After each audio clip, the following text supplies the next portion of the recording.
Manchester United transfers that could happen, might not happen.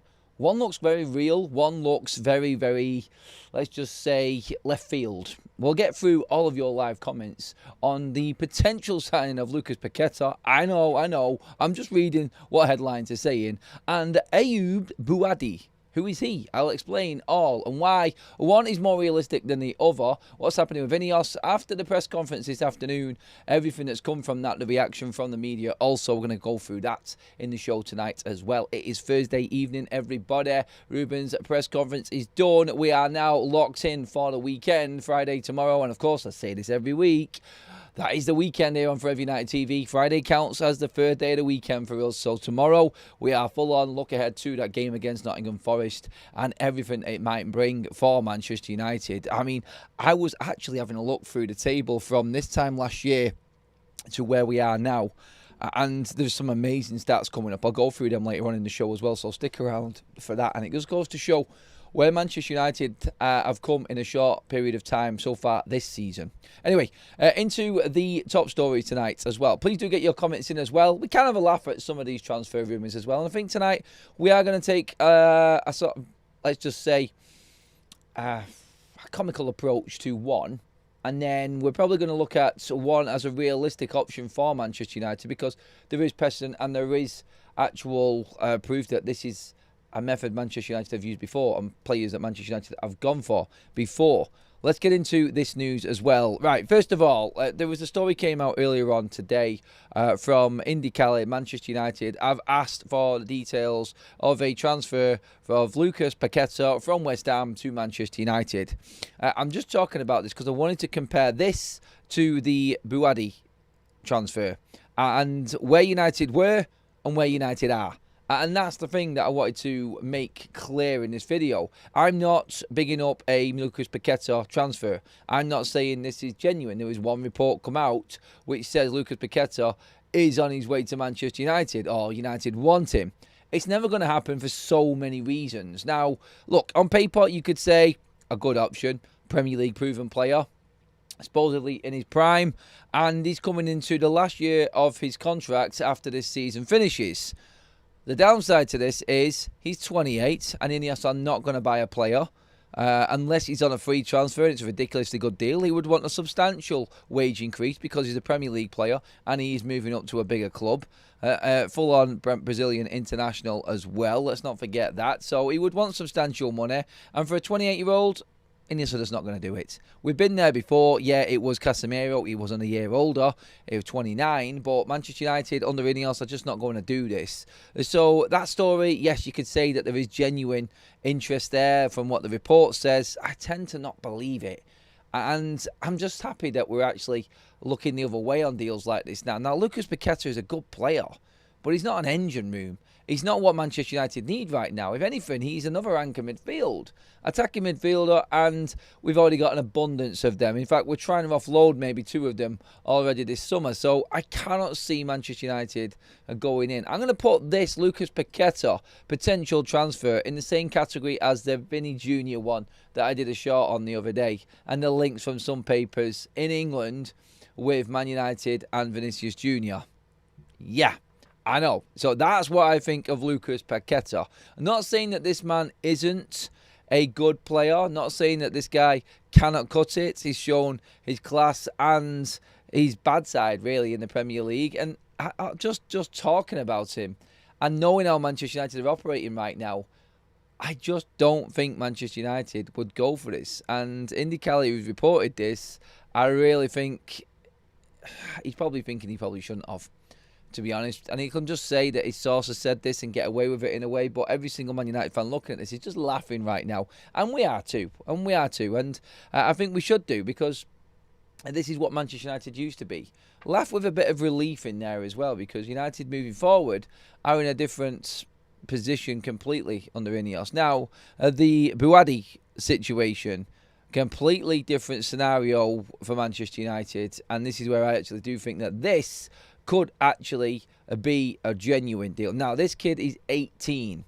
And I know what you're thinking. 18, not another young player. Well, this guy is now into his second full season at Lille playing in Ligue 1. and competing at the highest level. Last season, he had 36 appearances, including 9 Champions League appearances. He's already started 10 games this season for Lille and is a go-to central midfielder. 18, youthful, won't cost a lot of money, fits within the profile and the future planning for Manchester United. And when I say you could go out and get another one of our top target midfielders that we discussed this morning and add players like this on top of it as well, that's what we're talking about, and that's the difference. Forget your Paquetá. That era has gone and left Manchester United. We're laughing at that and looking ahead. Now, you may not think that Bouaddi is the right type of player Manchester United need, but this is the player I feel United are just going to get to add to everything that we're going to do in the summer anyway. Look, he's not going to come this season, but yet again, and this is another plus point as well in this season is... he's into the second to last year of his season, so penultimate. And at the end, he's got 1 year left again, like Lucas Paquetá we were just talking about. So his contract runs out in June 2027. And then when you enter the end of, entering that last year of your contract, people come a knocking. Manchester United take advantage of situations like this. This, again, is another Leny Yoro. He has actually been pictured with Leny Yoro as well. Obviously, this is where we got Leny Yoro from, Lille. Same scenario again, 18, couple of years in that little side. This is their model and this is what they do. Manchester United already building relationships from last season and the way that we conducted business. Real Madrid wanted to rip Lille off for Leny Yoro. United committed fully and we got this deal done. Could we be seeing the same scenario again? Now, look, I haven't seen much of it. I haven't seen much of him, but people are definitely starting to talk about him as one of the most up-and-coming French midfielders in Ligue 1. And again, are United trying to get in here before he actually does turn into that player that everybody's talking about? With it being low cost as well, and don't get me wrong, like this might not work out for Manchester United. It might not be another Leny Yoro. But I think what United are doing here, I think it shows in this deal being a potential one, at least for Manchester United, that we're looking for younger players, not going for the obvious. And some of these younger players, I think Manchester United have got great sell-on value in also. So again, when it comes to Manchester United's forward thinking, they are looking at players that are going to bring them value in the future as well. Worst case scenario, Paquetá is a dead player. I don't mean dead, like you can invest now. And I'm looking at this from Ineos' side of things, because people will always come back on me and say, Adam, you said because we should go and sign Emi Martinez and Ollie Watkins. I did. And I'm not going to deny that I did either. But I look at them as proven players that were really, really needed by Manchester United. Lucas Paquetá is not needed by Manchester United, and that is a dead deal because United will buy him for a stupid amount of money and then he's got no sell-on factor after his contract is over, because he's not going to sign a 2 or 3 year deal. He's going to sign a 4-year deal with maybe an option for a 5th, and then he's into his early 30s again, and then you've got another player which is in his early 30s that Manchester United cannot move on. And yes, you see where I'm going with it. That's the problem we've got. And that, I think, is what Manchester United are trying to avoid now. And again, we've got the right people in place and to get these deals done, scout the right players and make sure that Manchester United are not making the same mistakes, as Ruben says, and as I say all the time, and I know you're probably bored of it right now, but I'm going to keep saying it.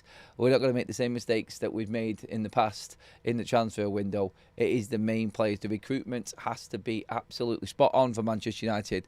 For like what Jason Wilcox said today, for catching up for Manchester United to be at the top again, competing for the top 4 and then competing in the Champions League and the Premier League to win them competitions.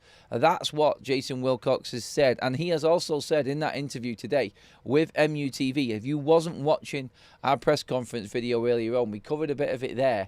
He has said there will be more investment. There is already a plan in place for Manchester United to reinvest more money into the playing squad. We are only going to get in the top 4 and competing consistently in the Champions League and the Premier League if we invest into the squad.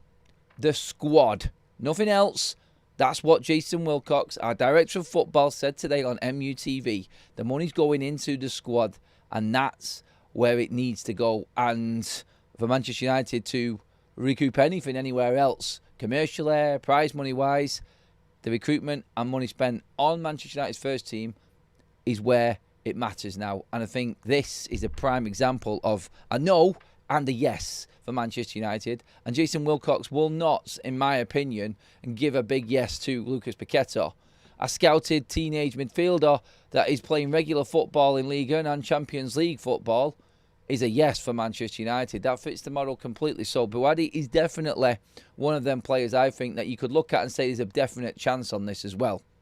I am going to come to the comment section in a minute and give you your time. I'm just going to get through as much of the news as I possibly can. Obviously, we have covered quite a lot of it already with the morning show and then the press conference. So let's get everything in out of the way, because there is another story going around as well. And this is a Spanish report as well, because Real Madrid were interested in Adam Wharton. And we know this is genuine, but there is a story coming from Spain that Manchester United are actually now ahead of Real Madrid in the race to sign Adam Wharton. And Manchester United are willing to spend over £70 million on Wharton. I would say that would be the going rate for one of these midfielders anyway. Manchester United are not going to throw hundreds of millions around at players that they don't think are worth that money. Adam Wharton at 70 million, it's a snip. And look, that can change again. I'm sure we'll get another story next week coming out. Crystal Palace have put a £120 million price tag on Adam Wharton's head. That's coming. We know it's coming. It did with Baleba. It did with Elliot Anderson. And now we're expecting the same here with Adam Wharton. But just to put it all in perspective and just to lay it out there for everyone, like when I was saying before, one of the big three, Baleba, Anderson, Wharton, and then another midfielder, and then potentially maybe an academy player coming through. Could the other player be Bouaddi, and then we buy one of the other three as well? So two energetic, young, experienced midfielders coming into Manchester United that can actually work in Ruben's system. Because Jason Wilcox talking there today on MUTV and talking about him being at training, the intensity, the application from the players. He's there every single training session. So he understands what Ruben's doing. He understands what Ruben wants, and he understands that Ruben needs time. If he is given time, then Jason Wilcox, Omar Barada, Christopher Vivell are all going into this transfer window in the summer with a full look on what fits Ruben Amorim's midfield. And that's where the investment's going to go. And so the attributes, characteristics that Ruben needs for that player to be in a midfield too is what Jason Wilcox's plan is going into the summer. So we can feel quite comfortable and confident, even off the back of our worst ever Premier League finish in the club's history. We still managed to go out and spend the money we did and buy the players that we did, attracting the players that we did. So we had money to spend and we managed to attract the players. If we get European football this season again, then Manchester United going forward will attract their best players. And that includes the best young players as well. And this is what we're starting to find right now. Manchester United, for some crazy reason, maybe it might be down to us having a decent football structure, we are an appealing football club again. And that was off the back of the worst ever season. But they believed in the plan. And if they believe in the plan, trust me, players talk, agents will talk, and agents cover the same sort of players as well. They're going to United for a reason. If you're a young player, you want to be at United to be part of this turnaround and this turning over a fresh page at this football club. The new stadium coming. Do you want to be one of them players that plays in front of the biggest stadium in the British Isles, in a 100,000-seater stadium? If he's an 18-year-old looking at Manchester United, knowing that in 4 years, 5 years' time, there's going to be a brand new stadium there as you're coming into your prime, and then, you're going to look at Man United and say, well, actually, I can see why these players are going there. They want to be part of turning this football club around again. And Man United have got the history. Whether they like it or not, the doubters, the haters, and people trying to play Manchester United down, we're annoyingly there and we're getting better as well. And this is what I think everybody else is worrying about with this football club right now. So a good point, the good way to look at it for me, I think, is that, like I've just described there, the two transfers. You've got Lucas Paquetá. 3 years ago, United have been all over that. At the same age. Just imagine it being 3 years ago and Paquetá's there. That type of player. The young player would have gone somewhere else. The young player would have gone to Brighton, Brentford, Bournemouth, Fulham, maybe abroad, to Real Madrid, Barcelona. No, the football structure is in place right now. Everything that's Ineos have put in at Manchester United and the people that are there are just doing what Manchester United needed them to do. Run the club properly. Well, Manchester United runs itself. You just need competent people in there to keep it going along smoothly. And nobody who isn't qualified in there doing a job that they're just not good enough for. And that, I think, is what's happening right now. And just expect more and more to come from this. Look, I've said a lot. I've gone on one of my Adam big up moments again and gone on the whole positive. But I am coming to the chat now, by the way, everybody. And I am actually in here now. And I'm going to be... I forgot to do something actually there, but I'll sort it out later. Anyway, don't forget this weekend. I'm coming to the chat now, everybody. But before we get in there, I'm just scrolling up my list. If you're wondering why I've just gone quiet for a minute. This weekend is a big day on Saturday. I'll talk more about it tomorrow, but I'm just hinting in. Manchester United, busy day, obviously. I'll be live in the morning. Then we've got the watch along. But we're going to continue the stream. We're going to carry on with the content. There is going to be about 7 hours worth, at least, of live streaming on Saturday here on FUTV. And I won't be alone for part of it either. So there you go. Saturday is going to be a big one, and we'll give you more information, and then we'll let you know exactly at that moment on the day on Saturday why I'm not going to be alone and who might actually be sat right here next to me. Keep your guesses coming in, everybody. Let's get into the comment section and let's get talking these transfers and Manchester United's future. By the way, I have got a poll running right now. Do you think United will bring in a new central midfielder in January? Obviously, every single player I've just mentioned will not be coming in January. They're all summer signings, which is why I put in, do you think Man United will get one in January? It's an interesting one.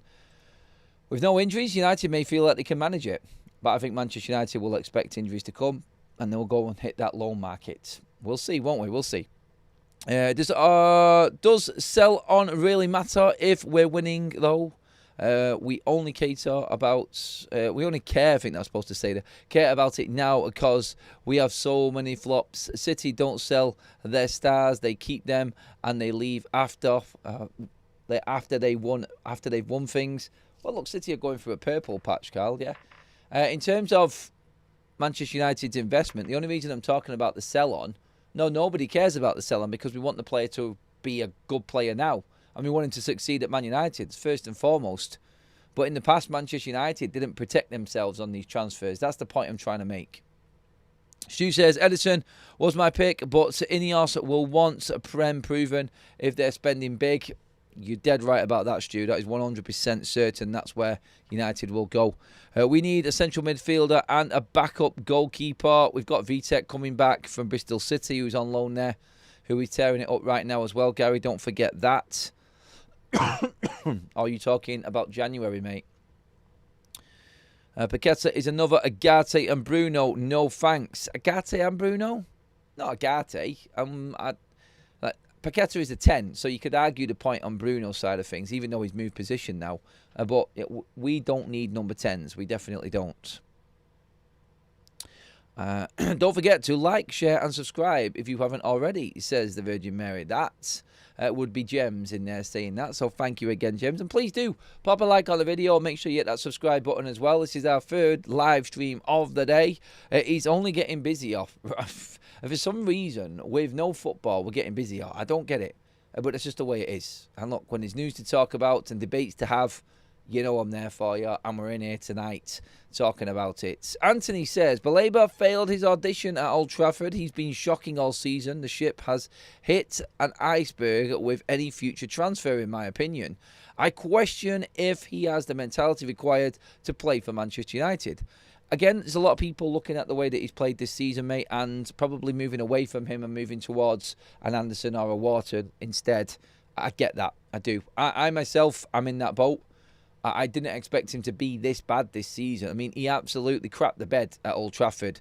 Hurtsler hauled him off on 59 minutes, I think it was, on Saturday. Proved again, like, no 90 minutes yet. I didn't watch Arsenal Brighton last night in the Carabao Cup. Someone said he played in that. I got no idea. And someone said he played better. Really don't care about the Carabao Cup. I mean, I could say that if you was a Liverpool fan, couldn't you? But hey, That's Arne Slot for you. Graham says, depends what is meant by not much money regarding Bouaddi. Anything above 30 million is a lot of money. Well, this is the thing. 1 year left on his contract. His market value right now is about 25 million. So it depends what Lille want for Bouaddi. And again, with 1 year left, I don't think they can demand too much. But I think Manchester United would always invest in the youth if they believe in them and they've scouted them. So... look, the prime example is Lenny Yoro. We spent, what, just under 60 million, was it? 60 million quid on Lenny Yoro. I think Manchester United would be open to spending 40, 45 million on someone like Bouaddi if they really did rate him. Now, of course, that's up to United and their valuation. But I'm pretty confident that with his market value at 25 million at the moment and 1 year left, United won't have to spend what they did in trying to get Lenny Yoro. It still is a lot of money, like Graham says. But, yeah, it's all on what United believe in. I prefer Stiller over Wharton. I don't. I want Wharton all day long, me. Look, I know that Stiller is probably a good player. But I need at least one Premier League proven player to come in midfield. I think that's the exact model that Manchester United need to be looking at now. Until we get settled and, like Wilcox said, competing consistently season in, season out in that top four for the Champions League and the Premier League, we cannot just be going out and spending our whole summer bringing in maybes. United need to have that core of experienced players, and we are still rebuilding, don't forget. So I reckon another 2 seasons of very similar transfer windows to the one just gone, where you're getting proven Premier League players coming in. Because let's not forget, like, we didn't buy any proven players in the first summer with Ineos. What did we get? We got Agate, we got Xerxes, we got Lenny Yoro, we got Mazraoui and De Ligt. They were Man United signings. And then the summer after our worst ever season, not blaming them players, but they were the first time they've played in the Premier League. So you could argue that was bad recruitment in a way, in terms of the here and now. But then the summer after, they learnt very quickly. Bang, 2 of the best number 10s/wingers in the Premier League last season are in and are smashing it straight away. Wilcox, again, did allude to that in terms of how the new players have settled in. Premier League seasons behind them, knowing exactly what the Premier League is all about, has definitely helped Mbeumo and Cunha, Wilcox was saying, and he's right. And they are quietly impressed with how Lamens and Sesko, 2 young players who've never played in the Premier League, are actually adapting to the Premier League as well. So a blend of both is what United need, but if you are going to spend money, you need to spend it on one of them 3 players. And at the moment, I'm edging towards Wharton and Elliot Anderson. We know we'll have to pay big dough for one of these number 6s, but needs must. It has to happen. And if United are in the Champions League, it pays for itself. You're paying for quality. And if you're going to get the best, and let's not forget, if you spend 80 million on a midfielder, but you get 10 years out of him, that's not bad investment. You're not buying a quick fix. This is not what Manchester United are doing. They're not going out and buying Casemiro, no disrespect to him, but 60 million and 20 odd million a year in wages for 4 years isn't sensible investment.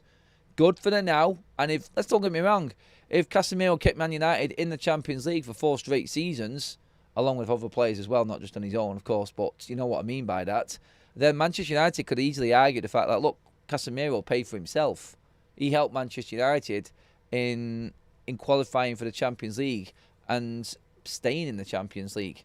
So it depends, doesn't it, how you want to look at investment being worth it or not, and what is value for money these days. How is it determined? You can look at it so many different ways. You could say you got a free transfer, that's great. And you're thinking that is great, that's value for money right there. But if that free transfer doesn't do well or doesn't play, then that's poor investment. Because then you've still got a player on your books that you have to move on. And it's a player that's in the way of somebody else potentially coming in or coming through your academy. If you spend 80 million on a player that is going to be playing 40 to 50 games a season for the next 8 to 9 years, that's value for money. And you can never say that a player is worth it or isn't worth it until they come probably to the end of their contract. If they don't make the end of their contracts, then if you've if it's United buying someone, then it's probably a waste of money.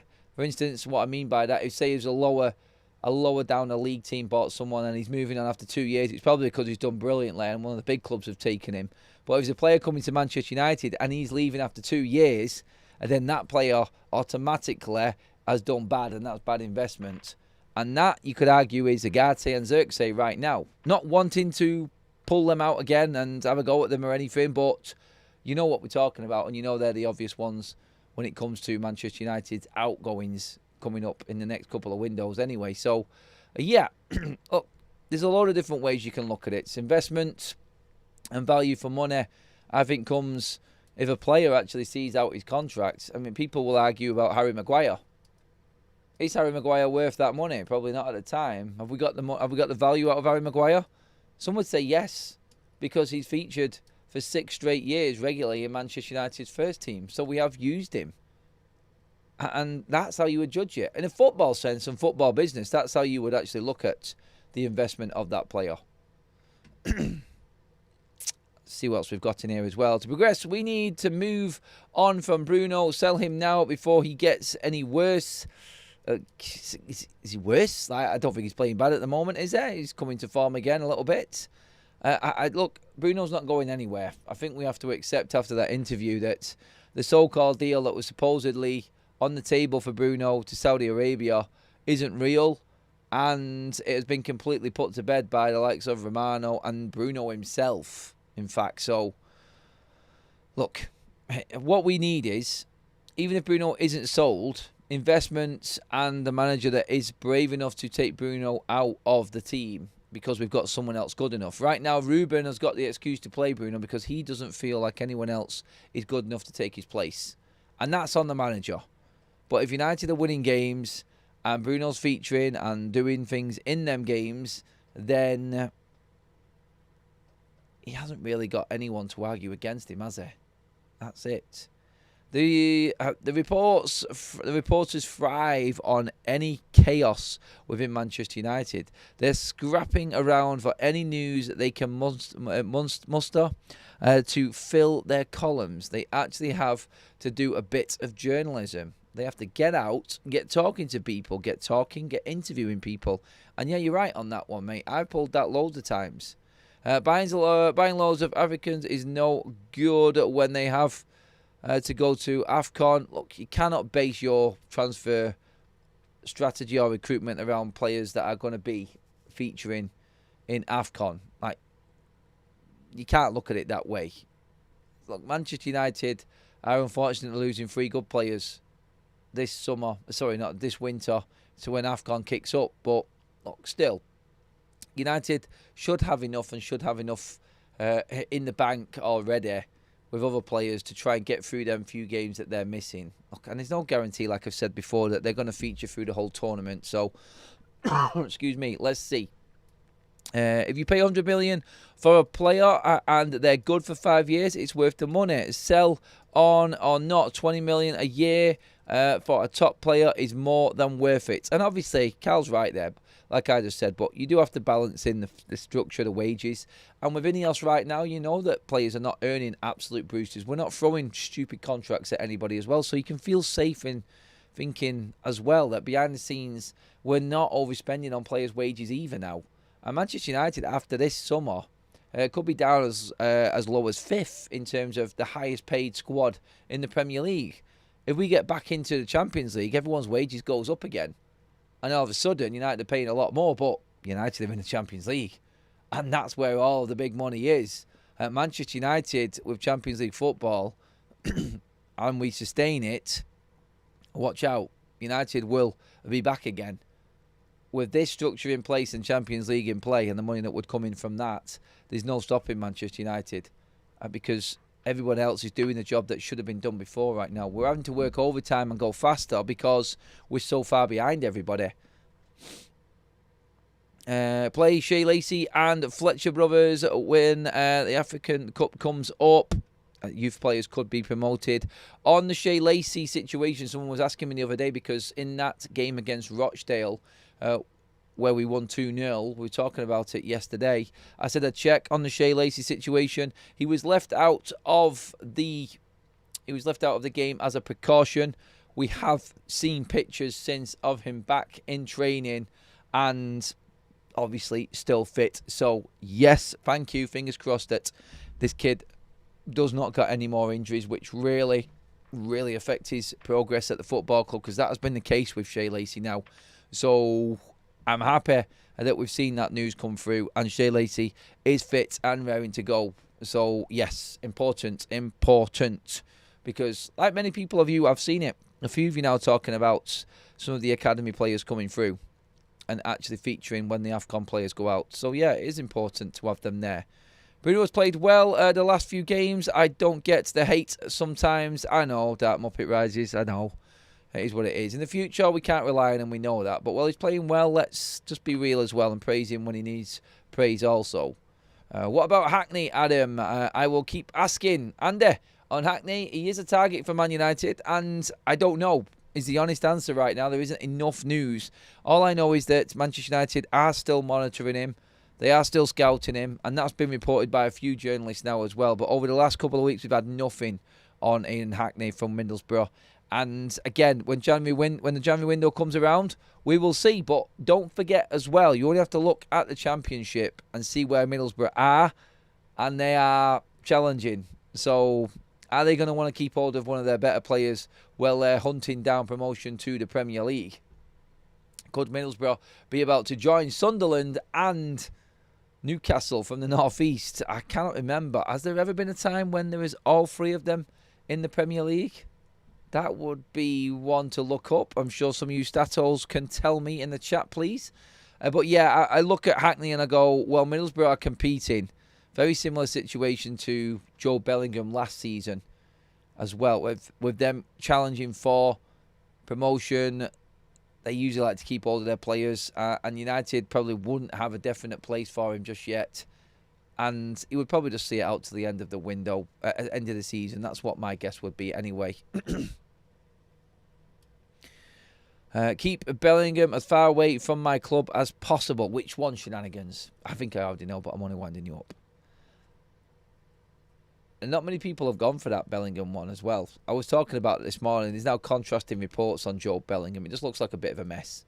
So yeah, I'm kind of with everyone else on that and just saying, let's just leave Joe Bellingham alone. Let him just fight it out over there for his place at Dortmund. We don't need to get involved in that. And I think that's probably the sensible decision in all of this as well.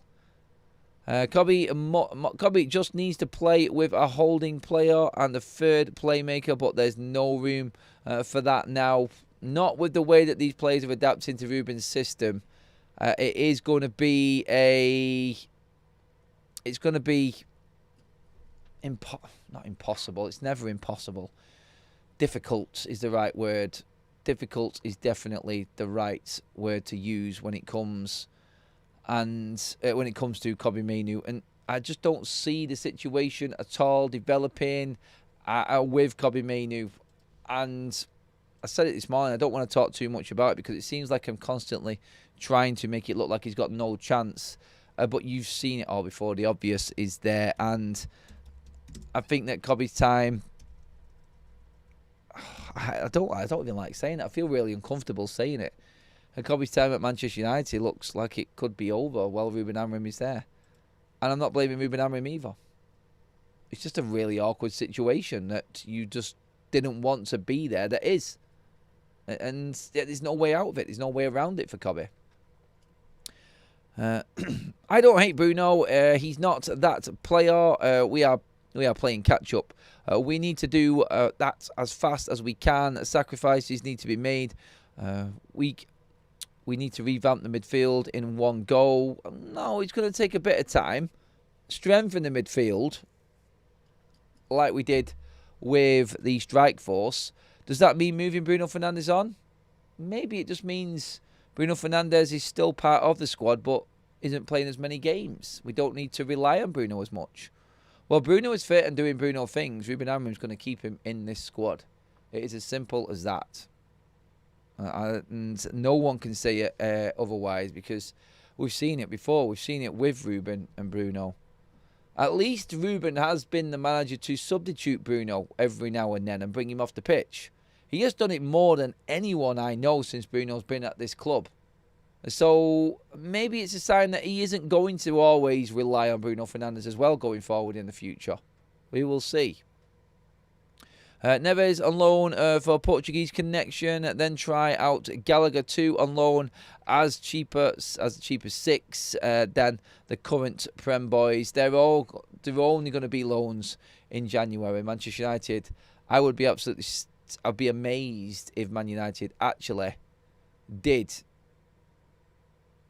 go and buy somebody in January. I think it will be loans, and I think loans are the only way I feel Manchester United can get the players in that they actually need. So when you look at it, you've got to look at Manchester United.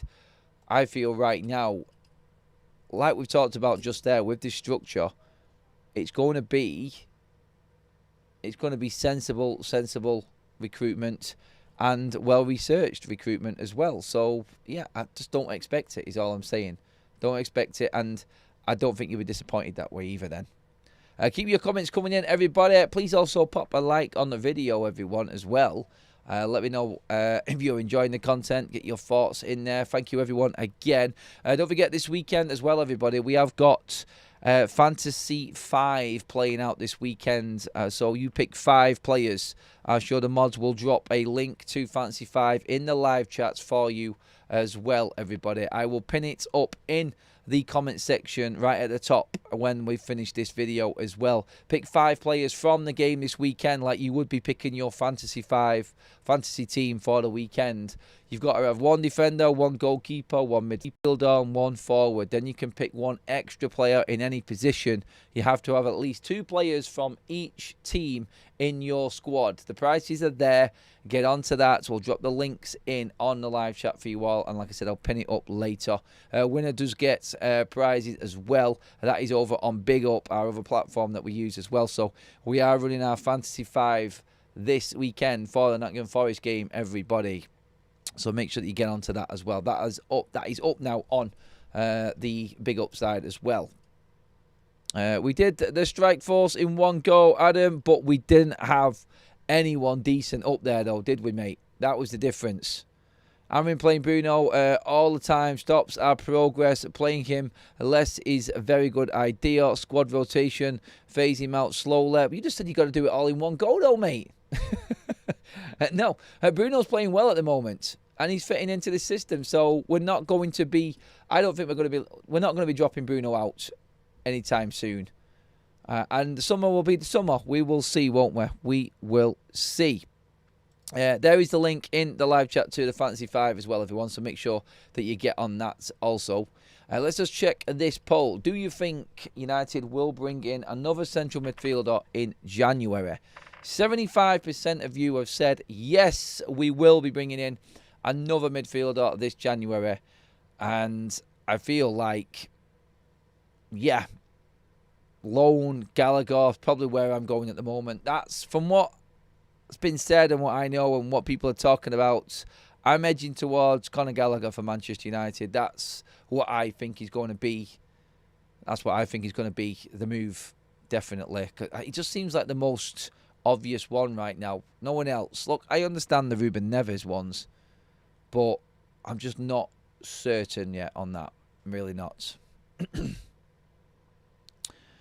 Again, and I know you're agreeing with me, mate. I know. We will see in time. We will see in time. Come the summer, big moves will be made. Big moves will be made. How confident is everyone over the weekend as well? So for the game this weekend, let me know. Let me know, everybody. Do you feel upbeat? Do you feel confident? Get into the live chat. And, of course, make sure that you do get into the comment section as well below once the video has finished, everyone. So this weekend, big game, big day on Saturday. Loads of content coming your way here on Forever United TV. So make sure that you are there. Make sure that you have subscribed to the channel, everybody. Your bell notification button is on so you know when that content is going to start. Like I said before, you are looking at 8 hours worth of live content on FUTV this weekend, this Saturday. It's going to be a mad one, people. It really is. But looking forward to it. And hopefully plenty of you are going to be along for the journey as well. For now, that is it tonight, everybody. Your Thursday is done. Get into the comment section. Let me know your thoughts. Give the video a like. Subscribe to Forever United TV. Thank you, mods. Thank you, everybody, for being part of the show. I'll catch you all at 8 o'clock in the morning. Be there. Be sharp there. Nice and early.